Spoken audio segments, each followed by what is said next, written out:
Welcome back to the show, everybody. Check out these headlines. Project Sandman. You're going to want to know about it and why the petrodollar is dead. Major information today. And XRP to prevent World War III. I truly do believe it. You don't have to. I'm not selling a used car. Don't believe it. I think it's still true. Somebody roll that beautiful intro.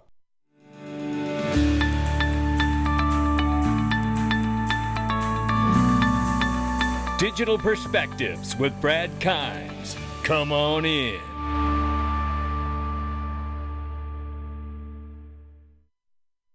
Welcome back to the show. You can follow us on Twitter and YouTube for exclusive content. Right now, $1.79 trillion market cap for cryptocurrency. The market is up 2.4%, 46,600 plus right now for Bitcoin. And we see 2,200 plus for Ethereum, 94 billion plus for Tether market cap. XRP is 55 cents, off by 11.5 on the 7-day, 0.9 on the 24-hour. Range of price is still between 55 and 58 cents. We'll keep an eye on it as it bounces around. We've got a chart you're going to love today, but I tell you what else you're going to love too is Link2 private equity. And guess what's back on Link2's platform today? Circle. And guess who just got some? You damn right I did. Yeah, I wanted to wait for you, but I remember the last time that I wanted some, and none of you waited for me, and you bought it. So guess what I did? I returned the favor today. And you better go get some too, because I'm going to tell you, this is not a lot of Circle left on the platform today. It will probably be gone today, in fact. So all you have to do is sign up and register to get started. It is for everyone. Invest in leading startups with affordable minimums starting at $2,500.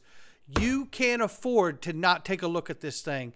Click the link to my sponsor, Link2, underneath the video to get started. It is that simple.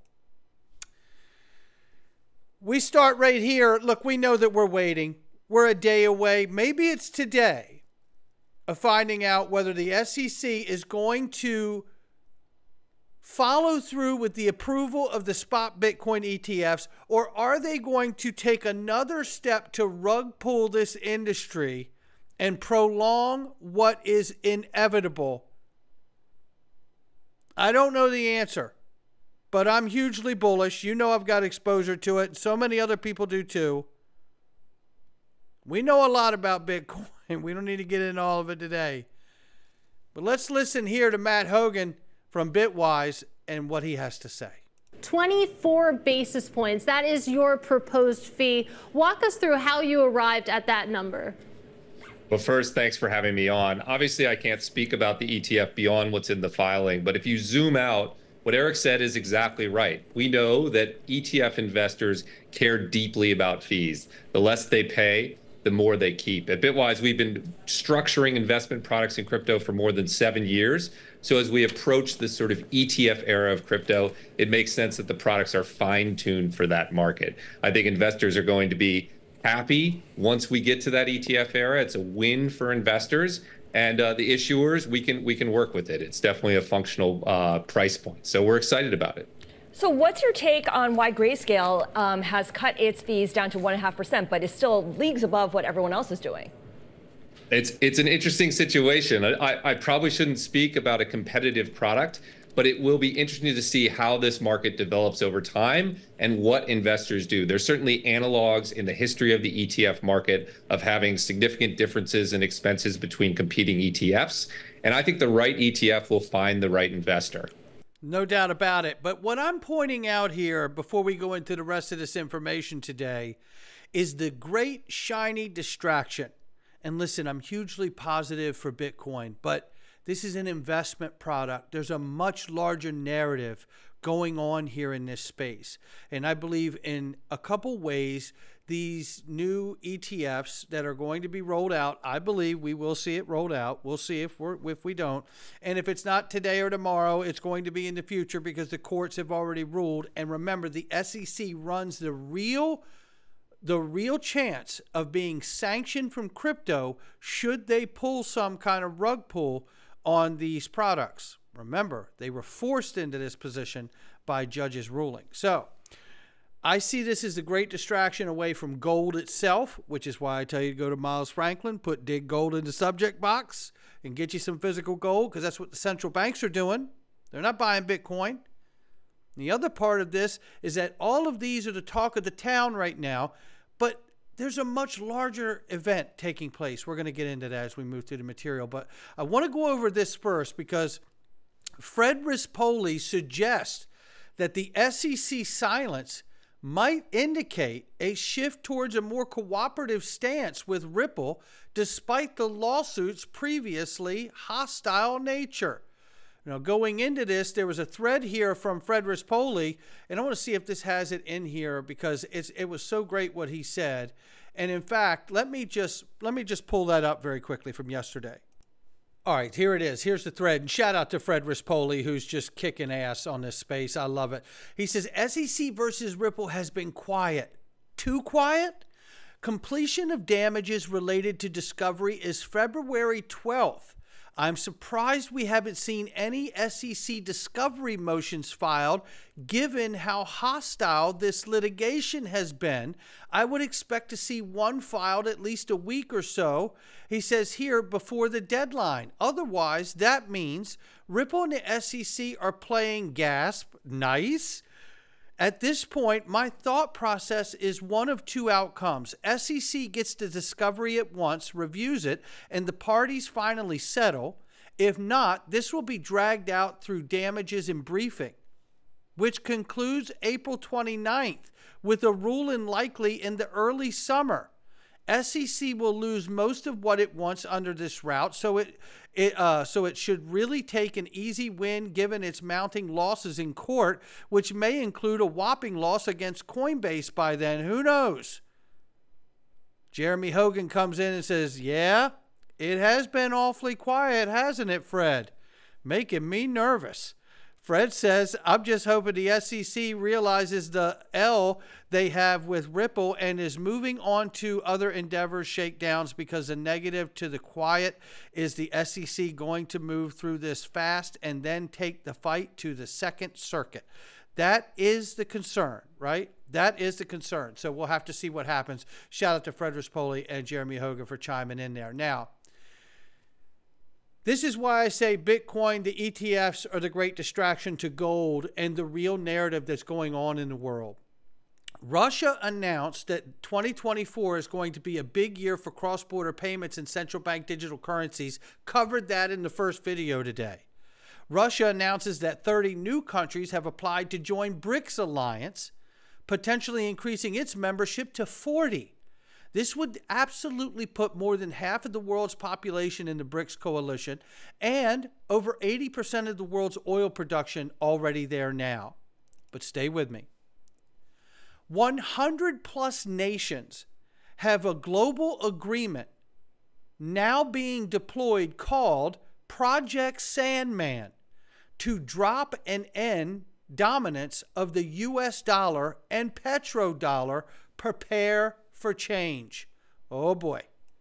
This is what we've been talking about. Project Sandman describes 100 plus nation agreement that when triggered, we'll see, listen, when triggered, we'll see those nations simultaneously dump the dollar and abandon the petrodollar status that has allowed the USA to enjoy 50 years of fiat currency counterfeiting and material abundance at the expense of everyone else. When this decision is triggered, the dollar and all dollar-denominated assets will plunge to near zero literally overnight. This is really based off of the James Rickards ICE 9 scenario, right? This means all dollar-denominated bank accounts, bonds, pension funds, treasuries, and other investment vehicles will essentially be worth zero for a simple reason that all banks and markets will freeze operations. This would mean any funds you have in the stock market will be stuck in those markets, and the entire infrastructure of banking and finance will suffer a catastrophic liquidity crisis that will freeze nearly all financial transactions. Credit cards stop working, you know the whole drill, right? Now, in order to prevent something like this, what would you do? Would you introduce a new digital asset class? Would you introduce a new ETF for a digital asset like Bitcoin to help hedge such a collapse? Would you?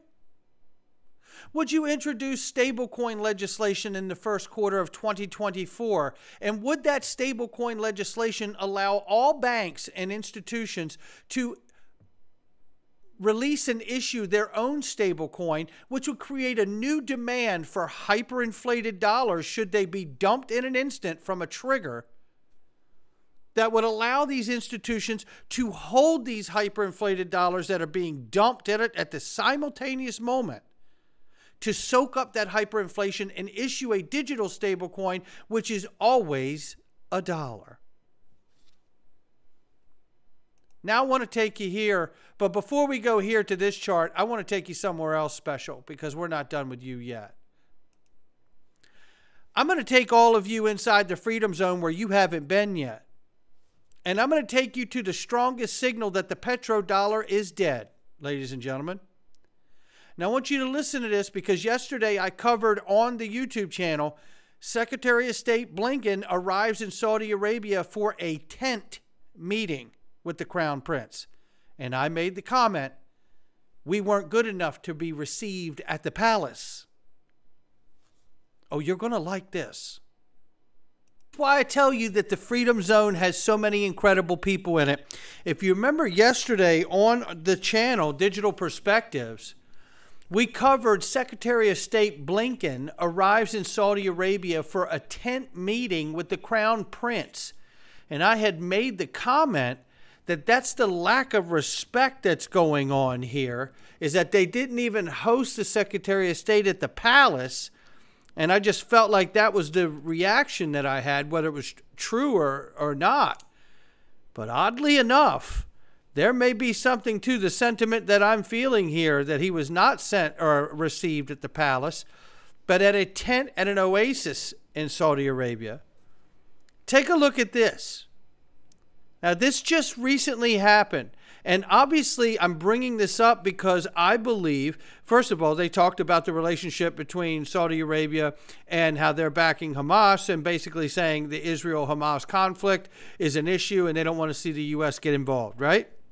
However, we know that there's this thing called the Petrodollar Agreement, where the U.S. provides military protection to Saudi Arabia in return for exclusive use of the U.S. dollar as the petrodollar for all oil trades. We all understand lately, I've been covering heavily, that that is not the case anymore. Saudi Arabia is now accepting the Chinese yuan and other local currencies around the world and ditching the U.S. dollar in a massive de-dollarization movement that is involving up to 100 other countries at this point. But when I brought that up about this seems like a show of disrespect here, and it leans in further than the Israel-Hamas conflict and speaks more broadly to me about the unwinding of the petrodollar agreement, that we meet in an oasis in a tent in the desert of Saudi Arabia. Watch this. Shout out to Fazil, who sent this to me and said, you know, Brad, I think you're on it because, like you say, history may not often repeat, but it sure does rhyme. And look at this. Someone asked here on Quora, what's the incident in which the Saudi king offered only dates and Arab tea to U.S. delegates and told them, we have been eating these and surviving for centuries, but the U.S. won't be able to survive without oil? Funny enough, that came from 1973. When Mr. Henry Kissinger was received in a tent in the desert. Boy, I tell you what, I think we're all over this thing. And as I have said, and as Big Skinny has always said to me, and our conversations have revolved around the macro understanding of the use of Ripple, the company, and XRP, the digital asset. The introduction of XRP, I believe, is so paramount and so important to the globe. It is to help prevent World War III. And the only way to really do that is to be able to unwind the petrodollar agreement and introduce a new system with bridge currencies like XRP and others to be able to deal with the spillover shocks from the transition and the changeover that's going on right now. And if history is speaking to us in any way, it is rhyming an awful lot here that when they received Henry Kissinger to discuss the petrodollar agreement, this is what was said to him. And now that the Secretary of State Blinken has shown back up in Saudi Arabia, they are meeting back in the tent in a desert, just like Kissinger in '73. And I think this is where we can confirm we are seeing the strongest signal to date that the petrodollar is dead. You know, that's why I'm here, because I believe there's a much bigger reason for digital assets. Going back to the Bancor coin, the technology was not there.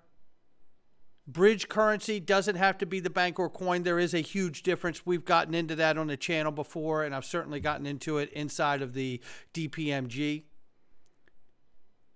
They're not the same, but it represents the same understanding that the technology exists today to complement the system that is already in place and introduce bridge currencies to the world to be able to respect the sovereign currencies of different governments and countries, while at the same time relieving the friction that has been in the payment system since its inception. So why couldn't we see XRP, the X factor, and hit the 1.618 Fibonacci line, which is very, very key in XRP charts? $27? It's a cakewalk if you ask me. I could do it standing on my head. All I have to do is make sure I keep seeing the fundamental events that are unfolding the way we've just gone over here that give me the confidence to understand that the macro changes to the financial system are underway, and XRP will play some kind of role as far as I'm concerned. Not financial advice from me or anyone else. It's just my digital perspectives. I'll catch all of you on the next one.